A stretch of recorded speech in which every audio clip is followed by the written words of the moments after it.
Good morning, my name is Ben Sahlstrom. I'm going to show you how to wire a standard light switch box for controlling just a single pole lighting circuit. This is for a kid's bedroom, and we've just got 3 recessed lights in here. There's a few more things going on in this box because there's power coming in and power going out, but I'll show you that because most boxes will have that same thing going on. So the first thing you're going to want to pay attention to is your overall length of all your wires coming into the box. I've already stripped the sheathing off and labeled each hot wire. So these wires that are coming in here all are marked for where they are coming from and going to. So this is power from breaker. So this is the home run from the panel for all the upstairs lighting actually. This is power to the kids' bedroom closet light box, or light switch box. And this is to the cans themselves. And then we've got one more here that's to the closet light switch box in the master bedroom. So like I said, the first thing you want to do is pay attention to your length here.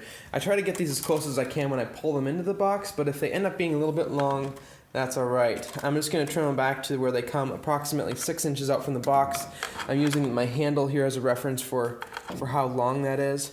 And then I just clip off the extra so that we don't have so much cable we're trying to deal with inside of that box, because you don't want to have too much extra or it'll make your life difficult. So first thing you always start with is the grounds. We're going to roll the grounds into the box first. So we will get all of the rest of the wires out of the way so that we just have grounds in the middle. Just bend them down in the bend the wires in the direction where they come in from. Alright, there we've got those. Now we are going to need a ground wire to connect onto our light switch.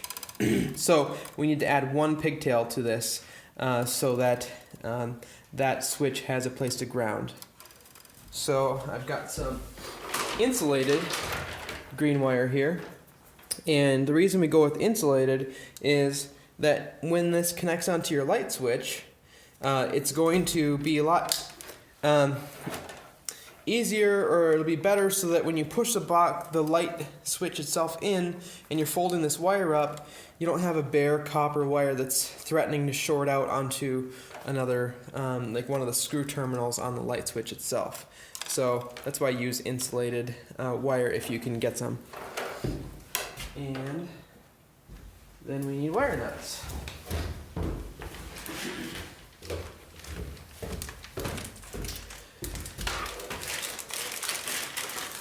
Always follow the guidelines for how many wires can fit inside a particular wire nut. So for this particular application, I'm going to need a red wire nut. Now the colors don't always mean that they all have the same capacity. It varies by brand. So look on the packaging to make sure that the one you're getting is adequate. So the yellow wire nuts that I have are good for up to 4 14 gauge wires, but in this case I need a little bit more than that. So we have 5 wires here, so I need a red wire nut. And I'm not going to do any pre-twisting on this one. I'm just going to make sure all the ends of these wires are lined up well and thread it on here.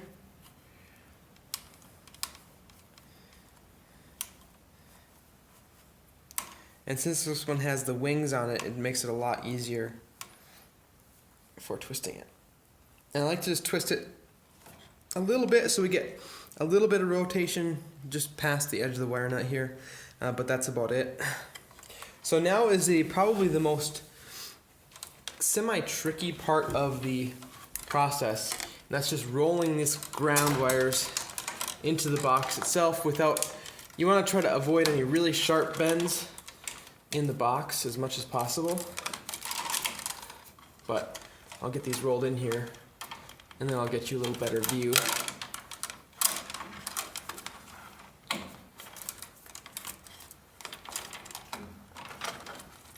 There it is. And then you want to get them pushed as far into the box as you can. You get the grounds way pushed into the back. There it is. And then I'll leave my ground wire hanging out the bottom here. We'll trim that off once we are ready to.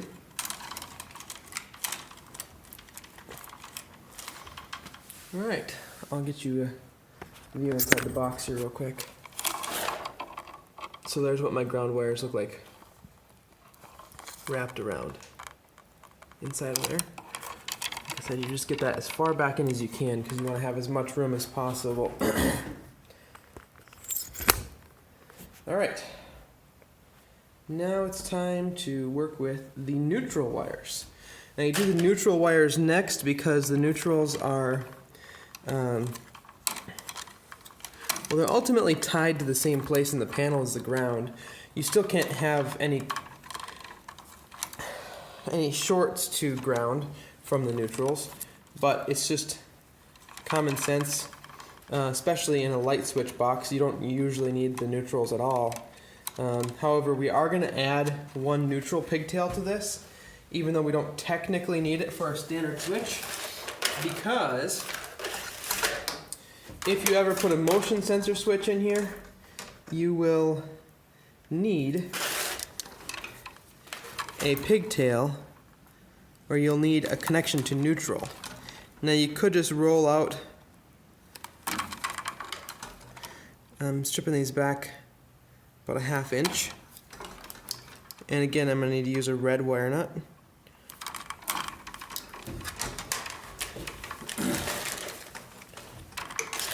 Because I've got more than 4.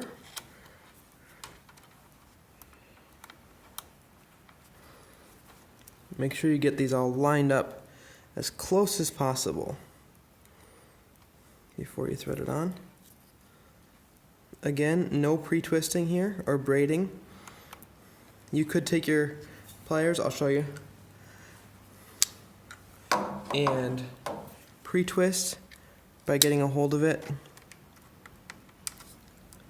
like so, and rotate it a little bit. It's not a bad idea. Now you can see that it's nicely, already we have verification. We can see the ends of them all, that they're headed in the right direction. Now we'll add this on here. Don't thread these on so far that you end up twisting this wire way back into the box, because that actually damages the wire, and if you ever have to take this apart, you'll be sorry. So this is plenty. And now, if you do add a motion sensor switch later, you already have a pigtail, and you don't need to undo this big knot of wires. Okay, I'll try to get you a better view this time when I roll these into the box. So it's all about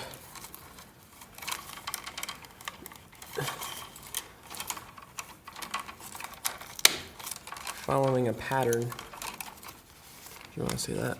Maybe that's a little generous.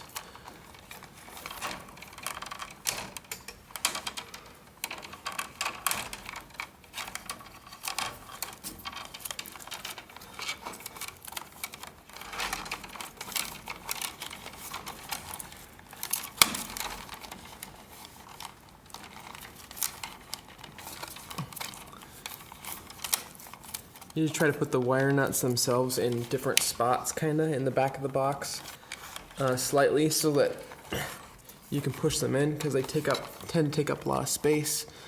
So then I'm going to try to tuck this under so that it points into the back of the box. Yeah, that's going to work well this time. There we go. So, alright, onto the hots. This is the last step. We're just going to leave our neutral pigtail stubbed out right here, and there we go. Alright, so we've got power from the breaker.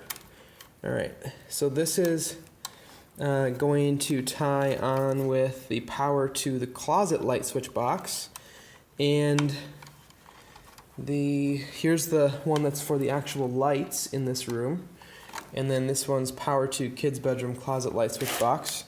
So I'm going to strip these back, and then I'll have to add one pigtail so that we can bring power to the switch that will then send power to the lights. So we'll just strip these all back here.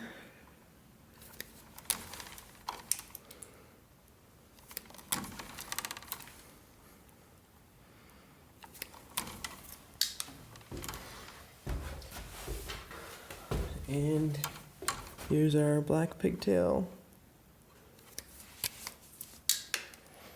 Now in this case we can use a yellow wire nut because it meets our capacity requirements, because we only have 4 wires total going into it this time. Found that if you bend this sideways like that a little bit while you're making these connections, it makes it a little bit easier.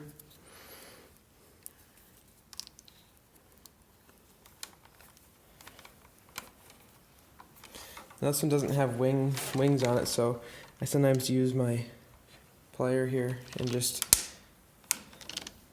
twist it a little bit more with something that I can get a hold of it better. Again, don't twist it back too far. Right here, that's about all you need. Make sure that all your wires are tight and it looks good. Alright, so now we're going to go ahead and bend this around in the box. Taking a little different path this time. Slightly different, or pretty much the same.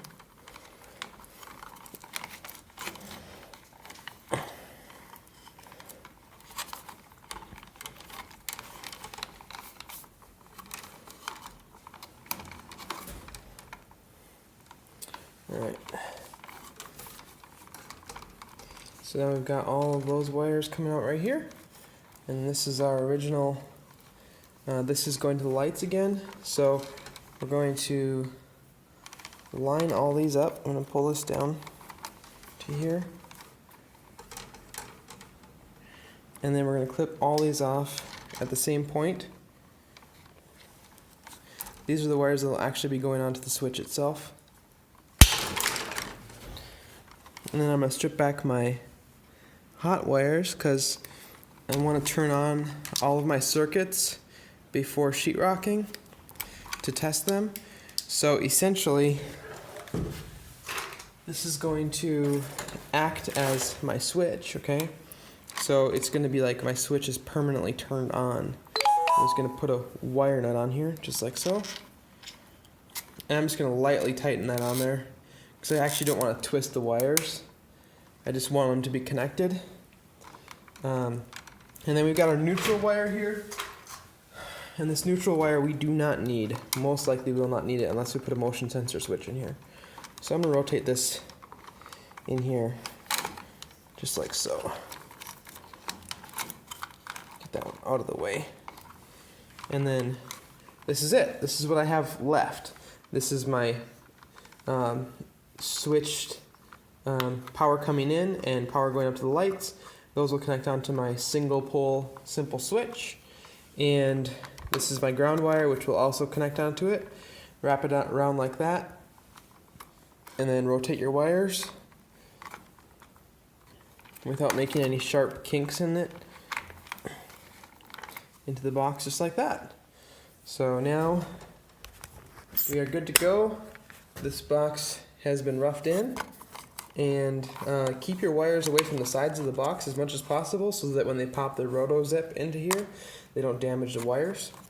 But that's it. That's how you wire a standard switch box. That was a little bit more wires than maybe even is typical. Sometimes you might just have one power wire coming in and then one wire going out to your lights. So that'll make it even easier. But if you have multiple wires to splice together, that's more what it'll look like. Thanks for watching. I hope this helped you out. If it did, please subscribe to the channel and rate it up. We'll talk to you in the next video.